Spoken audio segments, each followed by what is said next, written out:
Yo, Bakayalo Kono Yalo, et oui, on se retrouve pour les premiers spoilers du chapitre 1098 de One Piece. Oui, les amis, je vais spoiler, donc surtout quitte la vidéo si tu ne veux pas être spoilé, parce que nous, on va le faire sans retenue, évidemment. Donc les amis, les agents secrets des États-Unis d'Amérique étaient déjà derrière Oda, en train de regarder ce qu'il est en train de dessiner, donc il est en train de nous préparer déjà tout ce qu'il y a. Donc voilà, on est déjà au courant de tout ce qui se passe, donc on va regarder ce que nous envoie l'agent secret des États-Unis d'Amérique du Nord. Mais avant cela, instant auto-promo, mais oui, mon manga qui sort le 31 janvier 2024. Soyez à l'affût sur Manga Draft, qui sortira légalement et gratuitement, donc tu pourras regarder ça tranquillement et me faire des retours en commentaire. Mais en attendant cela, je sais que vous êtes venus exprès pour regarder les premiers spoilers du chapitre 1098 de One Piece. Donc je vous mets le lien en description vers le site Bleach MX, c'est là où il y a le premier résumé. Donc les amis, on va regarder ça tranquillement, puis on va voir si c'est intéressant ou pas, hein. On va commenter directement ce qui se passe. Je me décale. Donc ils disent le chapitre scan 1098 de One Piece sort dans le magazine Weekly Shonen Jump numéro 51 au Japon. Le premier résumé, il sort officiellement en français le dimanche 12 novembre 2023 sur Manga Plus et le 8 novembre sur le net. Donc tu vois qu'il sort 4 jours avant comme d'habitude et nous on sera à l'affût pour regarder les résumés et le chapitre on verra. Mais bref. Résumé du chapitre Scan One Piece 1098, la naissance de Bonnet. On va enfin savoir son âge peut-être. Donc voilà, comment elle est née, qui est son père, est-ce que c'est une boucanière? Voilà, on se pose pas mal de questions, donc allons-y. Ginny a été kidnappée et a été forcée de marier un dragon céleste. Ah, Ginny la plus chaude des boissons froides, oui, s'est fait marier de force. Toi-même, tu sais que Ginny, la plus chaude des boissons froides, Clara Morgan, experte en cuisine de plats végétariens, évidemment, hein, toi-même, tu sais. Elle a d'ailleurs fait quelques petites vidéos que je t'invite à regarder sur comment cuisiner de bons plats végétariens. Très connus, hein, qui ont fait le tour du monde, donc n'hésite pas à regarder. Mais, a priori, elle a été mariée de force à un dragon céleste. Du coup, ça fait que... Ah ouais, lorsque Bonnet se faisait capturer par Akainu, par exemple...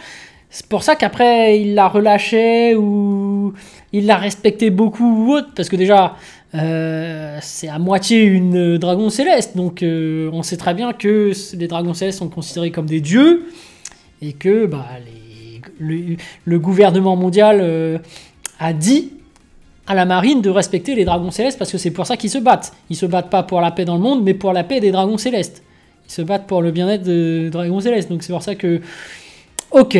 Donc très intéressant, hein, et donc Ginny est une gamine alors si on fait le calcul par rapport aux années.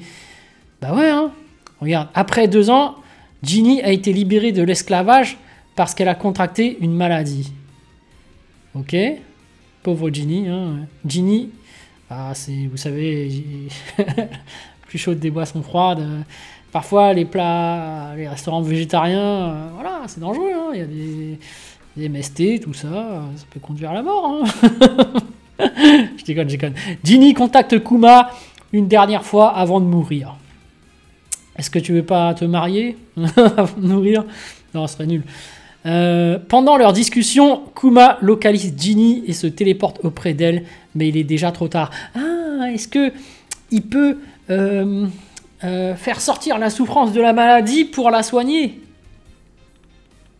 Je pense pas. Bah après, elle est morte après tout. Kuma arrive, mais Ginny est morte. Avec elle, il y a le bébé Bonnie qui a une maladie. Non, Bonnet aussi. Oh la pauvre. Kuma éduque Bonnet et il les voit grandir ensemble. Oh. En fait, c'est une gamine.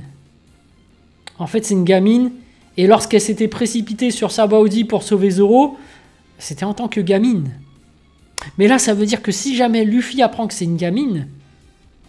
Et du moins Nami aussi, parce que Nami, on sait qu'elle aime particulièrement les enfants. Ça va chauffer, hein. Ça va chauffer pour Saturne. Ah ouais, mais bon. Bon, Kuma éduque Bonnet et on les voit grandir ensemble.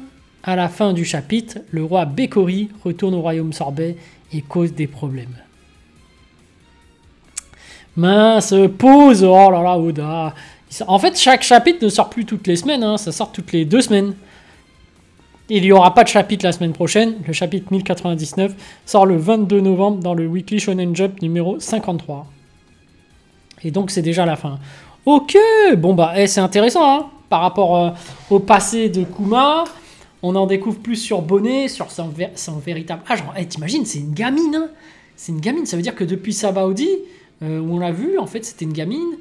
Tu revois l'œuvre sous un autre angle, parce qu'au final, c'est une gamine qui a monté un équipage pirate et qui est devenue pirate. Mais au final, quand tu vois son attitude en train de bouffer des pizzas et penser qu'à bouffer et tout, ça reste une gamine. Donc, ouais, finalement, quand on revoit l'œuvre, on va peut-être le regarder sous un autre angle. Donc, bravo à Eiichiro Oda, hein, finalement, pour ce foreshadowing. Parce que c'est ça, hein, le foreshadowing, finalement.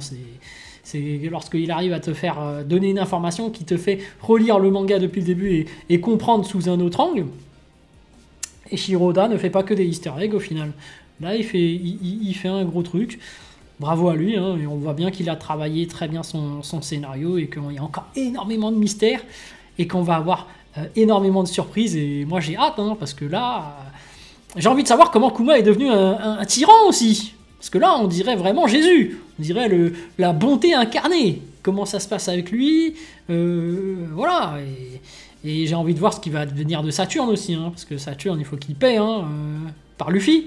J'espère que Luffy va se réveiller et qu'il va lui mettre un coup de Gear 5 bien placé. Mais bon, bref. Les amiraux, bien évidemment, ce sont des fraudes. Bien évidemment. Et je rappelle que mes théories, que le One Piece, c'est le chapeau de paille. Et que Mihawk est certainement était le second Shanks. Voilà, je le rappelle à chaque vidéo, mais toi-même tu sais, hein, sinon tu vas dire, mais tu l'as jamais dit. Ok, voilà. Sur ce, je vous dis donc à plus dans le bus, plutôt à plus tard dans le car, ou plutôt à bientôt dans le bateau pour le résumé complet, certainement. Allez.